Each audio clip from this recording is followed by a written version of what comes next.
Hello बच्चों, कैसे हैं आप लोग। हम आशा करते हैं कि आप सभी लोग बहुत अच्छे होंगे।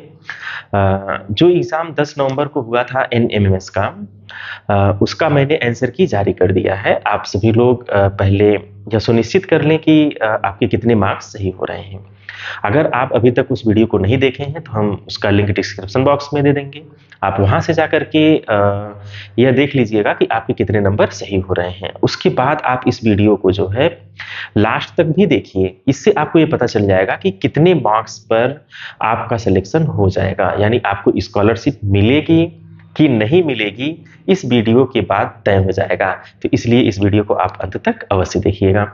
इसके लिए आप ध्यान से देखें कि आपका चयन होगा कि नहीं होगा। पिछले 1 साल 2 साल के पेपर का आप एनालिसिस कर लें। चूंकि यह जो एग्जाम होता है हर डिस्ट्रिक्ट का इसका मेरिट अलग अलग बनती है, तो इसलिए अगर हम ये कहें कि इतने नंबर पाने वाले बच्चों सेलेक्ट हो जाएंगे तो हो सकता है कि किसी डिस्ट्रिक्ट के लिए ये बात ना सही हो। तो हम आपको किसी एक पर्टिकुलर डिस्ट्रिक्ट का आंकड़ा बताएंगे। आप अपने डिस्ट्रिक्ट का उसी तरह से आंकड़ा निकाल लीजिएगा। इसमें 2-3 चीजों का ध्यान रखना है। आप पहले यह सुनिश्चित करें कि आपके वहां आवेदन कितने आए थे और पिछले साल कितने आवेदन आए थे। ठीक, पिछले साल कितने नंबर पे मेरिट बनी थी और इस साल कितने नंबर पे मेरिट बनी थी। पिछले साल के पेपर का स्टैंडर्ड क्या था, इस साल के पेपर का स्टैंडर्ड क्या है। इन बहुत सारी चीजों को जब हम एनालिसिस कर लेंगे तो हम ये गेस कर पाएंगे कि कितने नंबर पे इस बार कट ऑफ बन रहा है, मेरिट कितने नंबर पे बन रही है। जैसे मैं गोरखपुर जनपद से हूं, तो मैं गोरखपुर जनपद का आपको आंकड़ा प्रस्तुत करता हूं। उसी आधार पर कमोबेश अन्य डिस्ट्रिक्ट के लगभग वही चीजें अन्य डिस्ट्रिक्ट में भी हैं, थोड़ा बहुत प्लस माइनस होगा। इसलिए आप इस वीडियो को देखिए और उसी तरह से अपने डिस्ट्रिक्ट का आप एनालिसिस कर लीजिएगा और आप ये जान पाएंगे कि आप को छात्रवृत्ति मिलेगी कि नहीं मिलेगी। सबसे पहले हम 2023 की बात करते हैं। 2023 के पेपर की अगर हम बात करें तो ऐसे समय में आवेदन जो आए थे, चूंकि जागरूकता काफी बढ़ गई थी इस एग्जाम के लिए, आवेदन बढ़ गए थे। पहले क्या होता था कि अगर कोई जनरल का बच्चा है वो नंबर पाता था 72 नंबर, या ओबीसी का कोई बच्चा 72 नंबर पा जाता था, तो ये इस एग्जाम के लिए क्वालिफाई भी करता था और चयनित भी हो जाता था। एससी बच्चे के लिए 58 नंबर केवल ये नंबर था। सिर्फ 58 नंबर पाने पे वो बच्चा इस एग्जाम को क्वालिफाई करने के साथ ही चयनित भी हो जाता था, क्योंकि आवेदन बहुत कम आते थे। लेकिन 2023 में क्या हुआ कि छात्र बहुत ज्यादा मात्रा में आवेदन कर दिए। जब छात्र बहुत ज्यादा मात्रा में आवेदन कर दिए तो बच्चा पास होने के बाद भी स्कॉलरशिप नहीं पाया। उसके पीछे वजह क्या थी कि उस साल मेरिट बन गई, और मेरिट बनी तो जनरल का जो कट ऑफ पहले 72 नंबर पे बच्चे स्कॉलरशिप पा जाते थे, इसके पहले बच्चे अगर 72 नंबर भी पा गए तो वो स्कॉलरशिप उनको मिलता था। लेकिन 2023 में पहली बार ऐसा हुआ था कि कट ऑफ बनानी पड़ी। बहुत सारे बच्चे, जैसे गोरखपुर डिस्ट्रिक्ट में 300 सीट है, 360 सीट है, 1300 बच्चों ने क्वालिफाई कर लिया था। तो 300 के सापेक्ष अगर 1300 बच्चे क्वालिफाई कर लेंगे तो सीधी सी बात है मेरिट तो बनना ही था। जब मेरिट बना तो 86 नंबर आया जनरल का, 81 पर मेरिट बना ओबीसी का और 80 नंबर पर मेरिट बना एससी का। मतलब एससी कैंडिडेट, शेड्यूल कास्ट वाले कैंडिडेट का 80 नंबर पे मेरिट बनता है, वहीं ओबीसी का 81 नंबर पे मेरिट बनता है। मतलब ये डिफरेंस आप देखिए बहुत कम है यहाँ पे, और जनरल का 86 पे मेरिट बनता है। ठीक, फिर 2024 का जो एग्जाम हुआ था उसकी अगर हम बात करें तो ऐसे समय में आवेदन और ज्यादा बढ़ गए, क्योंकि जागरूकता भी बहुत ज्यादा हुई। लेकिन इस साल पेपर अन्य साल के कंपैरिजन में आसान आ गया। तो अगर किसी साल पेपर आसान आ जाता है तो सीधी सी बात है मेरिट जो है थोड़ी ज्यादा बढ़ जाती है। तो इस वजह से इस साल चूंकि हर जगह आवेदन ज्यादा आए, तो जब ज्यादा आवेदन आए तो मेरिट देखिए बहुत ज्यादा बढ़ गई थी 110 पर। ये हम गोरखपुर का आंकड़ा बता रहे हैं।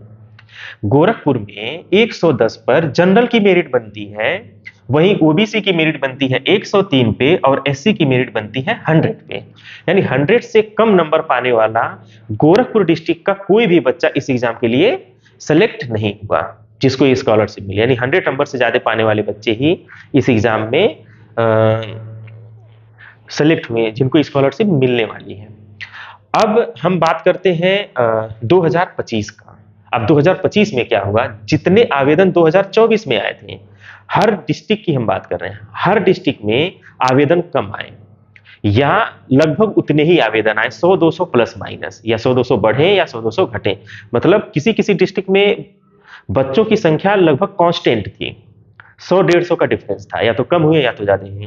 लेकिन किसी किसी डिस्ट्रिक्ट में भारी गिरावट आई, जैसे गोरखपुर डिस्ट्रिक्ट में वहीं लगभग 4000 बच्चों ने आवेदन किया था 2024 में।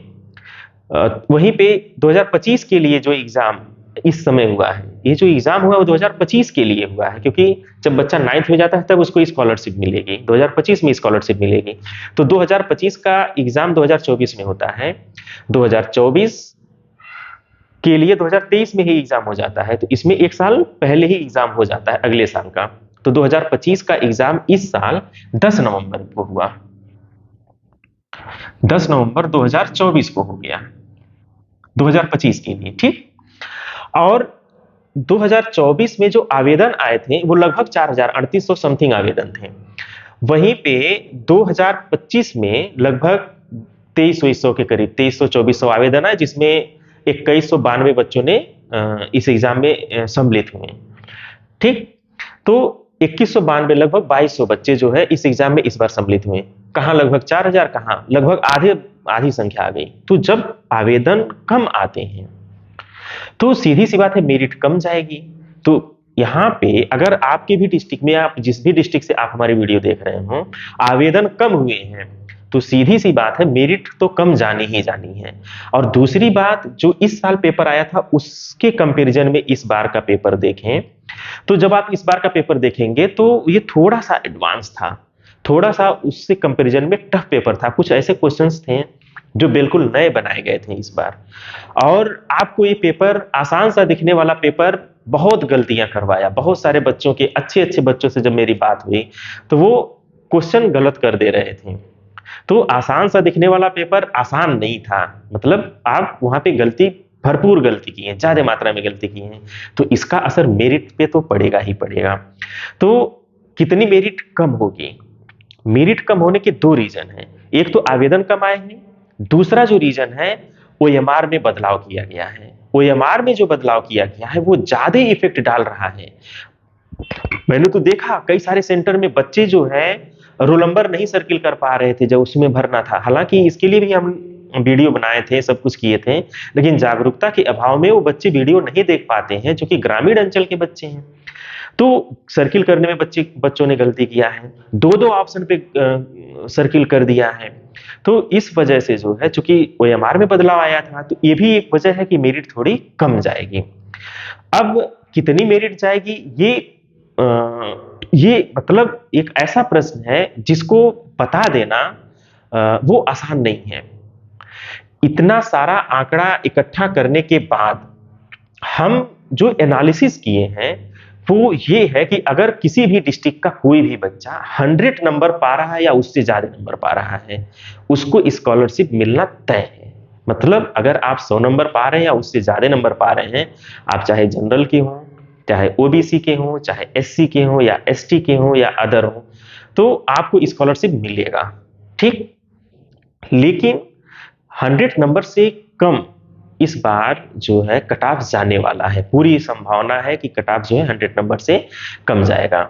हमारा जो मानना है, चूंकि छात्र संख्या कम हुई है, ओएमआर में बदलाव हुआ है, तो ये बहुत सारे फैक्टर्स, और ये जो पेपर था ये थोड़ा सा पिछले साल के कंपैरिजन में काफी एडवांस भी था।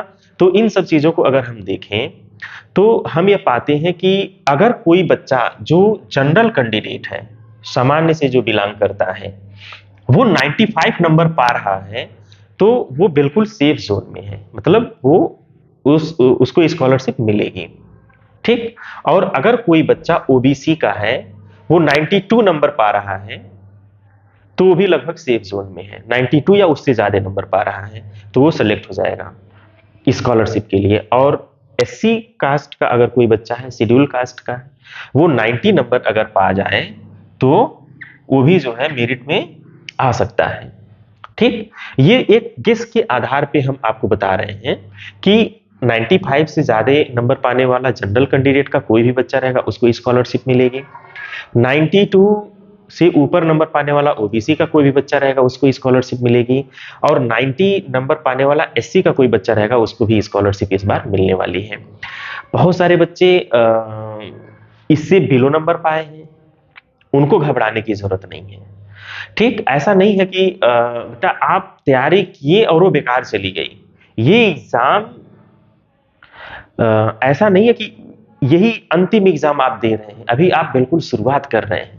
ये क्राइटेरिया नहीं है ये एग्जाम कि आप भविष्य में कोई एग्जाम अन्य नहीं आप निकाल पाएंगे। आपने बिल्कुल शुरुआत किया, अभी आप तैयारी करना शुरू किए हैं। बहुत सारी कमियां रही होंगी, बहुत सारी चीजें आप सीखे होंगे। तो इन सब पहलुओं को देखा जाए तो इस एग्जाम में अपीयर होने वाला, सम्मिलित होने वाला हर बच्चा सफल है। इस एग्जाम में कोई भी बच्चा अगर अपीयर हो गया है तो वो सफल है, वो असफल नहीं है। हाँ, उसको स्कॉलरशिप बस नहीं मिलेगी, बस इतना सा अंतर रहेगा। इसलिए आप धैर्य नहीं खोएंगे, घबराएंगे भी नहीं, और आप और मेहनत से तैयारी करेंगे। असफलता सिर्फ ये बताती है कि सफलता के लिए जो प्रयास किया गया था उस प्रयास में कहीं कुछ न कुछ कमी रह गई होगी। तो उन्हीं कमियों को हमें ढूंढना है और उन्हीं कमियों को हमें दूर करना है। तो अगर आप उन सारी कमियों को ढूंढ लेते हैं, दूर कर लेते हैं, तो आप यह श्योर हो जाइए कि आप आगे जितने भी कंपटीशन होंगे उसमें आप बहुत बेस्ट करेंगे। बहुत सारे बच्चे जो सफल नहीं हुए हैं इस एग्जाम में, लेकिन इस एग्जाम की तैयारी मन से किए हैं, आज उन बच्चों से बात होती है तो वो अपने क्लास के टॉपर बच्चे होते हैं। उनको स्कॉलरशिप नहीं मिल रही है लेकिन तैयारी बहुत अच्छे से किया है, तो वो तैयारी का जो असर है उनको उनके क्लास में दिखता है। उनके टीचर्स भी काफी सेटिस्फाई रहते हैं ऐसे बच्चों से। तो आपकी तैयारी बिल्कुल बेकार नहीं जाएगी। अगर आप अच्छे से तैयारी किए होंगे तो हमारी बहुत सारी शुभकामनाएं आपके साथ हैं, आप जरूर सफल होंगे। इसमें हम थोड़ी बात आपको और बता दें, ये जो मैंने कट ऑफ बनाया है या जो मैं कट ऑफ बता रहा हूँ इसमें थोड़ा वेरिएशन भी हो सकता है। किसी किसी डिस्ट्रिक्ट में क्या है कि आवेदन बहुत कम आए हैं, मात्र 1000 आवेदन, 1500 आवेदन के करीब लगभग आए हैं। तो ऐसे जगह पे ये और भी कम हो सकता है, तो उसमें घबराने की जरूरत नहीं है। इसमें +-3 आप कर सकते हैं, +-3, +-3, बस यही कट ऑफ रहने वाला है। यानी कि लगभग अगर +-3 करेंगे तो आप देख रहे हैं कि ओबीसी का 89 तक भी जा सकता है, 88 तक भी ओबीसी जा सकता है, और कोई एससी का बच्चा है वो 87 नंबर तक, 86 नंबर तक पाने वाले बच्चे सम्मिलित हो सकते हैं इस एग्जाम में, मतलब सेलेक्ट हो सकते हैं। कट ऑफ कुछ भी हो सकता है, इसके लिए पहले से बता देना, जब तक ऑफिशियल कोई इंफॉर्मेशन नहीं आती है तब तक हम लोग केवल एक गेस कर सकते हैं, और प्रीवियस ईयर के क्वेश्चन से जो चेंजेस हो रहे हैं उसको देख करके, बहुत सारी चीजों को देख करके एक ये अनुमान के आधार पर ये सारी चीजें हैं। तो ये कोई अंतिम सत्य नहीं है जो मैं बता रहा हूँ, ये बिल्कुल मैंने गेस करके ही बहुत सारी चीज़ों को एनालिसिस करके बताया। लगभग अमूमन ये चीज़ें सही हो जाती हैं। जब मेरिट आती है तो हम लोग देखते हैं कि जो हम लोग गेस करते हैं मैक्सिमम चीज़ें वो सही हो जाती हैं। तो इसमें आपको घबराने की बहुत ज़रूरत नहीं है। आपका सिलेक्शन हो भी सकता है, नहीं भी हो सकता है। अगर सिलेक्शन हो जाता है तो बहुत उत्साहित भी होने की ज़रूरत नहीं है, और अगर नहीं होता है तो बहुत ज़्यादा दुखी होने की भी ज़रूरत नहीं है। ये हमारे जीवन का सिर्फ एक पार्ट है। ये पहला पड़ाव था, आपने मन लगा करके तैयारी किया, यही आपकी सफलता है। इसी के साथ अब आप आगे जो है अच्छे से और तैयारी करिएगा, कंटिन्यू करिएगा। अब आपके पास अभी काफ़ी समय है, अभी आप जिस क्लास में हैं उसमें बहुत समय है, आप उसको थोड़ा सा अगर दिशा देते हैं तो आप और बेहतर कर पाएंगे। और NMMS मंथन जो हमारा चैनल है इसको आप देखते रहिए, इसमें बहुत सारी इंफॉर्मेशन है जो आपके काम लायक हैं। एक बार फिर से सारी वीडियोस को देख जाइए, आपको काफ़ी हेल्प मिलेगा। आगे हम कुछ ऐसे टॉपिक्स पे भी वीडियो बनाएंगे जो आपको हेल्प करेगी एकेडमिक में, कोशिश करेंगे हम उस पर भी वीडियो बनाते रहें। आप अभी तक हमको ध्यान से सुने इसके लिए बहुत बहुत धन्यवाद। Thank you.